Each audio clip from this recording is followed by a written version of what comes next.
It's Keeping It Crystal Clear, powered by Krystal Klear Productions.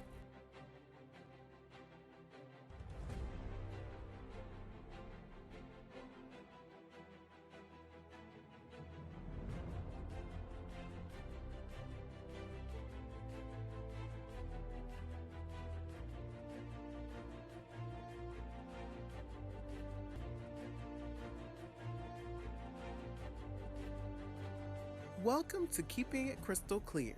I'm your host, Krystal Yaden, better known as Krystal with a K. I'm always on the move in my city, so let me share with you some of the happenings in the city where there's anything from sweetgrass baskets to Benny wafers in the Gullah Geechee culture and good old low country shrimp and grits. A city that has been deemed to be the #1 city, the holy city of Charleston, South Carolina.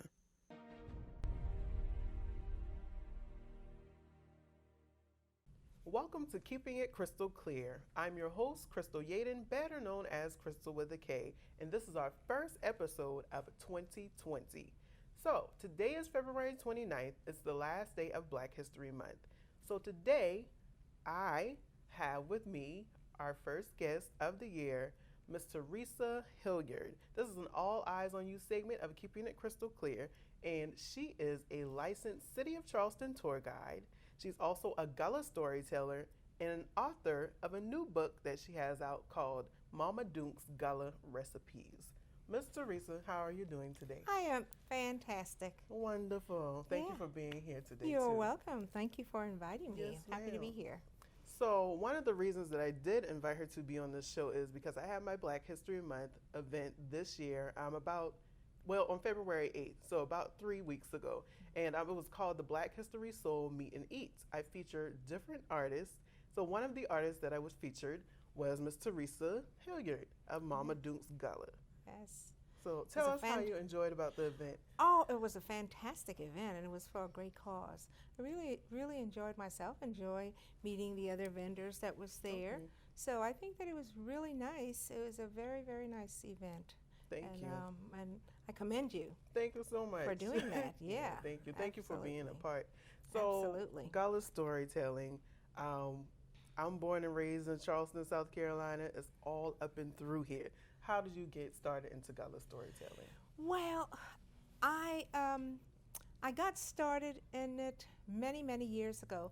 I was the EEO and diversity manager for the federal government, and being in charge of diversity, I was responsible for bringing a lot of culture in to the Department of Veterans Affairs Medical Center.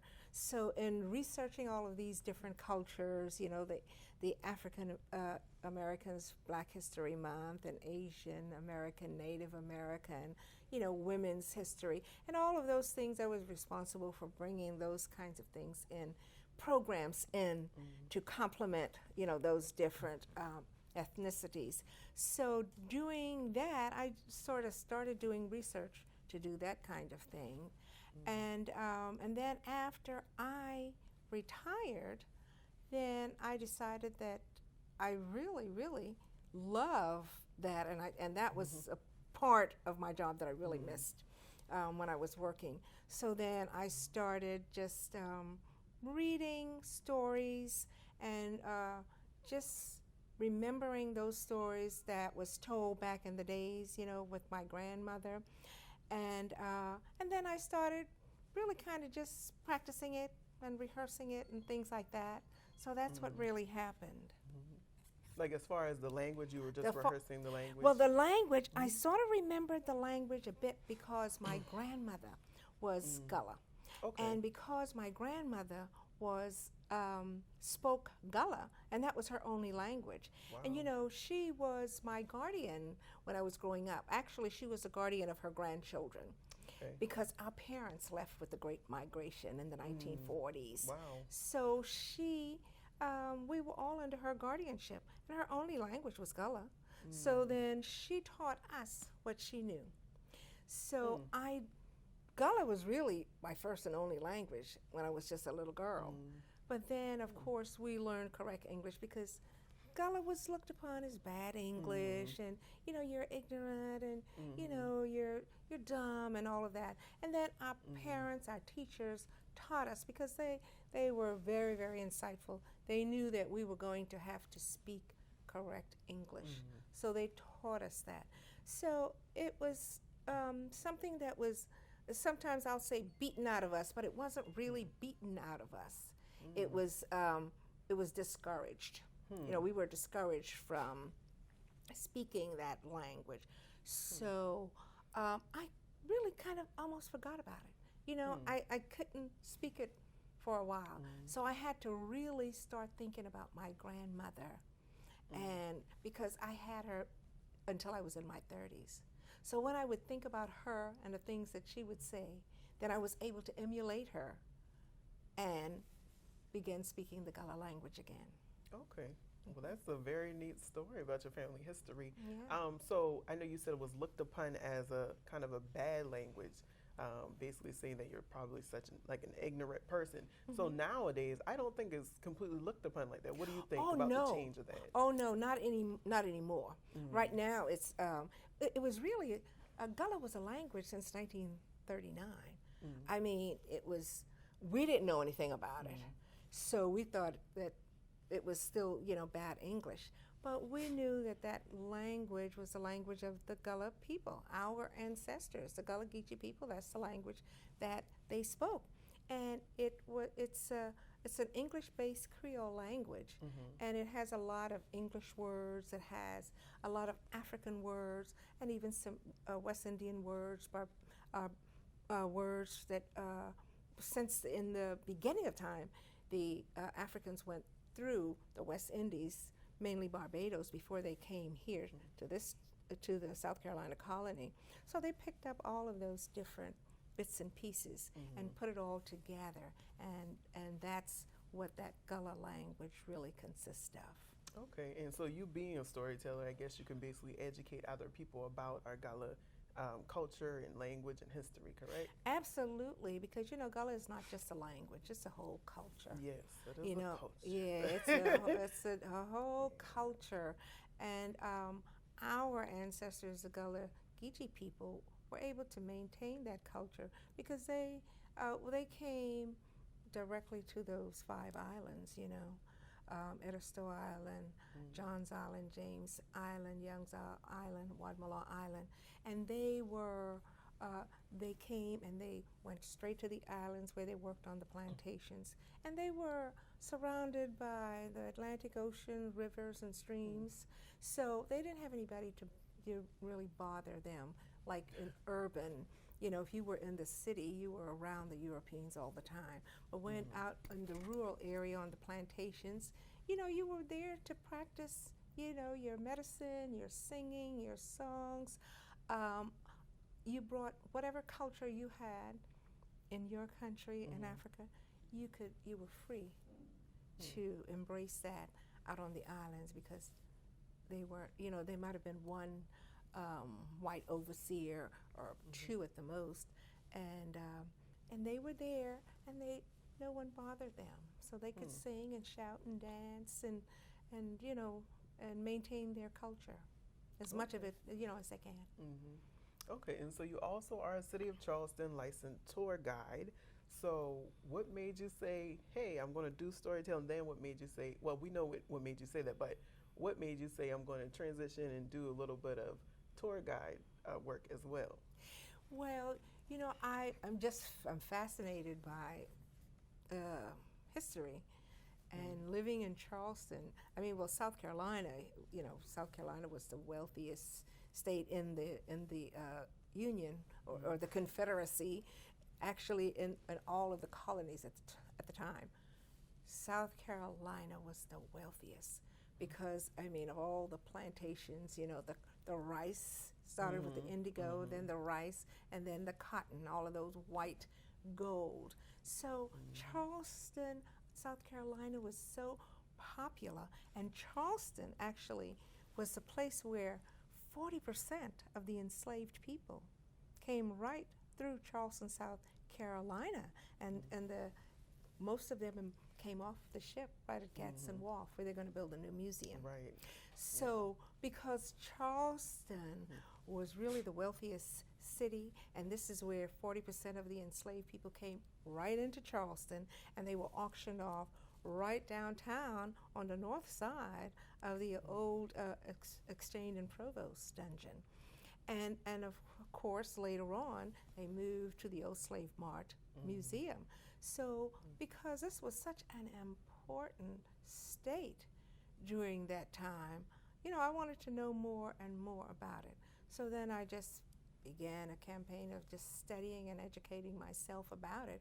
And one of the ways to do that was to tackle that great big giant tour guide book, because it had a lot of information in it. So I thought, well, since I want to learn as much as I can, then I would go ahead and study to be a tour guide. Okay. So I bought the book in 2008 when I retired, and I finally got serious about studying it in 2016 and became a certified tour guide. And so I really think tour guides are pretty neat, because I feel like it's so much in your head, so much history, so much information. I feel like tour guides, you basically can just pick their brains all day long. And you happen to be the second tour guide that we've had on this show, keeping it crystal clear. Wow. The first one was Alfonso Brown of Gullah Tours. Okay. He has the bus downtown. So Absolutely. and of course he does the Gullah speaking as well. So he's from Rantoul. So this is neat to have a second tour guide on our show. Yeah, wow. So as far as your tours, I know you do the walking tours and step-on tours. Tell us about how that all works. Well, and what do you speak about on those tours? Well, I really try to introduce people to the Gullah, to the Gullah aspect of it. And there are not a lot of places downtown that still exist where our ancestors, there were lots of businesses. They had lots of business, a lawyer's office, a hotel, and they had the Freedmen's Bank, where the African Americans put their money in the banks, and they lived and worked, downtown.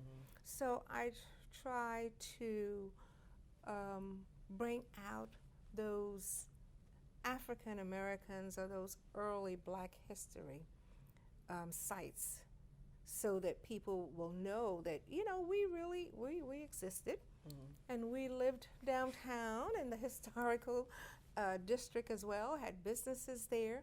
So I really focus mainly on the Gullah Geechee stuff downtown. So I try to walk. I generally start from the waterfront park, on the wharf where all the ships came in, and just walked from that waterfront park to meeting East Bay Street. That is where the old exchange is, and that's where the majority of our ancestors, were auctioned off. So I try to sort of trace their steps and take you through that, so that you can, get a feel for it. So I'll tell you about it, and then let you walk sort of in their footsteps. Okay. Sounds like some good exercise while you're getting some information. Oh, yes. You got to be careful. There's a lot of cobblestone streets down there. Oh, yeah. Yes. Yeah. Okay. So then the step-on tours, you do that?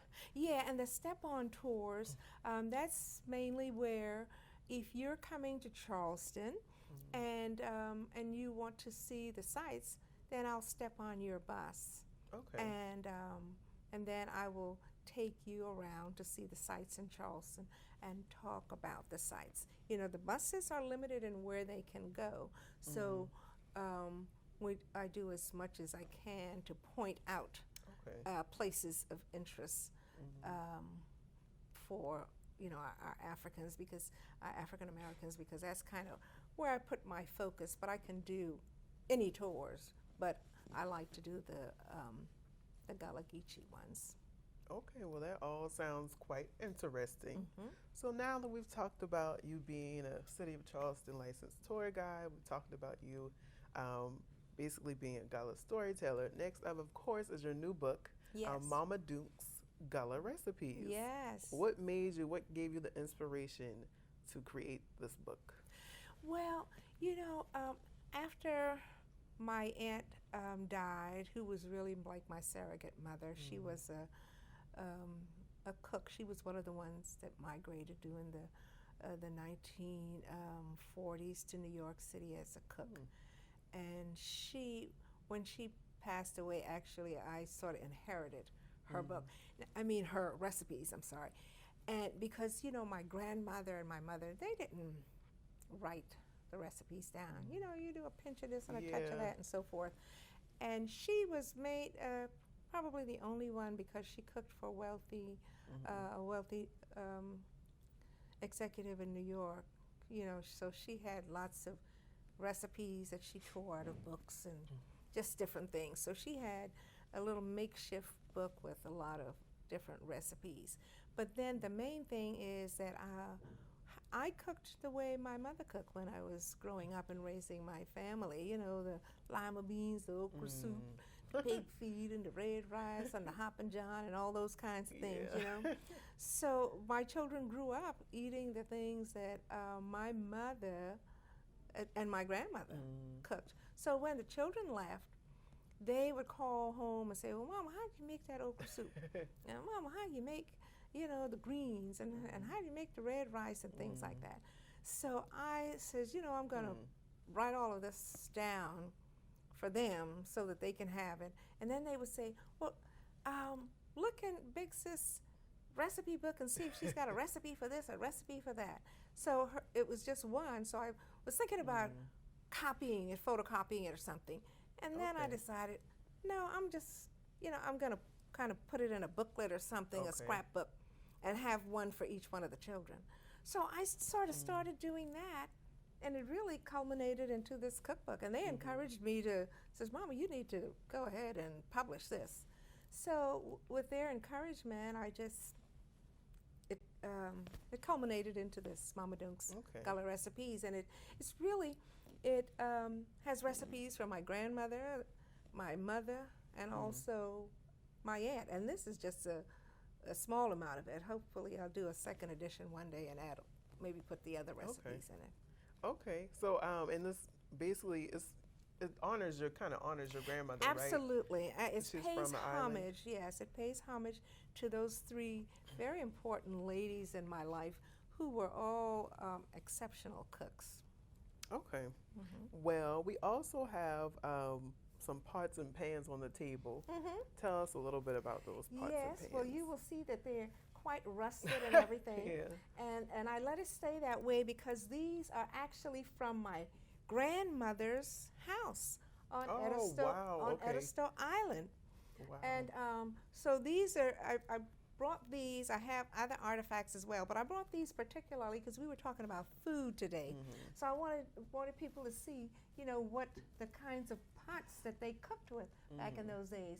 These ones were, they used to cook over the fireplace, in the early days. So that's why it has those feet, because they would be set over the fire. Of course, later on, we got the wood stove. So, and then, of course, later on, as time went on, you got other kinds of stoves. But these are the early ones from my grandmother's, and they're probably from the 1800s. Wow. I would think, because they, they're very, very old, and I just was able to get them from the old homestead on Edisto Island. Okay, well, that's nice that you were able to save it. So, we have these dishes here. Let's get into it. Tell us what we have today. Well, we got some hoppin' john, we got a little bit of hoppin' john there, and he got the, you have had a pig in him, man, you have had a pig. So and for those of you who don't eat pork, this is not for you. This is not for you. This is not for you. So it's got some, it's got some of that, this pork in it, and that's what gives it all that flavor. It's not good for us today, so you can't eat it very often. But on New Year's. Well, yeah, New Year's, we put all that fattening stuff in it, and then you can do that maybe, like once a year. So that's the Hoppin' John that everybody eat during the New Year's. I didn't bring the greens and all of that, but it's being Black History Month. A lot of times, I'll fix it during Black History Month, especially when I was working. Everybody liked the Hoppin' John. So I brought a little bit of that for you.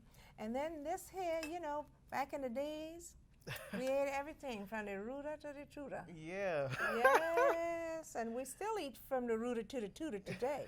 So I thought I'd bring a little bit of that pig feet.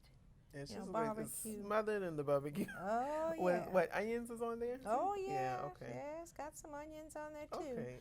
So, I wanted to bring a flavor, the real Gullah, the real Gullah stuff, because not many, we don't do a lot of eating of that pig feet anymore. One of my aunts, she loves cooking that pig feet, so I do remember that as a child. I'm going to her house and tasting that. So I would try a little bit of both. Healthy, yes, So, yes. Please do. Just a little taste. Just a little, just a little Just a little taste. moderation, I guess. Just a little taste, okay. And I think pig feet is kind of funny because a lot of people eat it, but I guess it's more like they just kind of suck on the bone more because it's, or it's mainly, it's kind of fattening, a little bit of fat inside. Yeah, so, yeah. Yeah. You want Thank that? you. Yeah. Okay. And then I'll eat a little bit with it. So I don't know whether you wanted some of this pork or not. No, I'm okay. Okay. I'll get that a little later. Yeah. So I'll get me some here, and a little piece of this pig feet here, just a little piece. Nice and tender and juicy.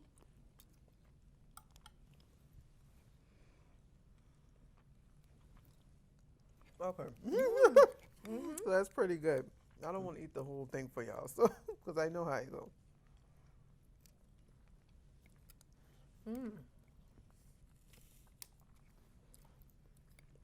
Okay, and that's some really good barbecue sauce in there too. Thank you so much.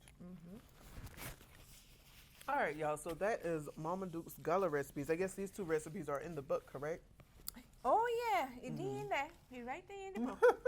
So Hannah, get the book now. If Hannah want to eat the shot in here, and you want to eat the shot, Hoppin' John and the shot pig foot. Hannah have a boy the book now. And how can we get the book? Well, you can get the book from Amazon.com. You can get it from Barnes and Nobles, or BNB.com. You can get it from the Gullah Recipe Book.com. Okay. Yes. Okay, so is there anything else that you want us to know? You want the people to know? Well, I want the people to know that Gullah is very, very important. It's the root of who we are as African American, especially if you hail from those 5 islands. If you have family or anyone from the 5 islands, then more than likely you got a little Gullah and Geechee in you. So just embrace it, learn as much as you can about it, and when you get somebody to talk them, don't worry about them. If you ain't understand them, just ask them what in the sea. And then when you ask them what in the sea, they're gonna tell you what in the sea now. So just embrace the language, embrace the culture, learn as much as you can about it, and it's nothing to be ashamed of. Thank you so much. And you can find her on social media at her website, GullahRecipeBook.com, on Facebook at Mama Duke's Gullah Recipes, and also on Instagram at Gullah Recipes. Thank you so much for joining us today, Ms. Theresa. Well, thank you for having me. It's been my pleasure. And thank you for watching Keeping It Krystal Klear. Remember, you never know who's watching because all eyes might just be on you. Remember, there are always sponsorship and advertising opportunities available for Keeping It Krystal Klear, the web show, and also keeping it Crystal Clear Radio, where it's all about community all the time. Make sure you tune in every Saturday from 4 to 5 p.m. on KineticHiFi.net for Keeping It Crystal Clear Radio. That's Charleston's first, Charleston's best streaming radio. To become a sponsor or advertise on the show, contact us at 843-608-9416. That's 843-608-9416.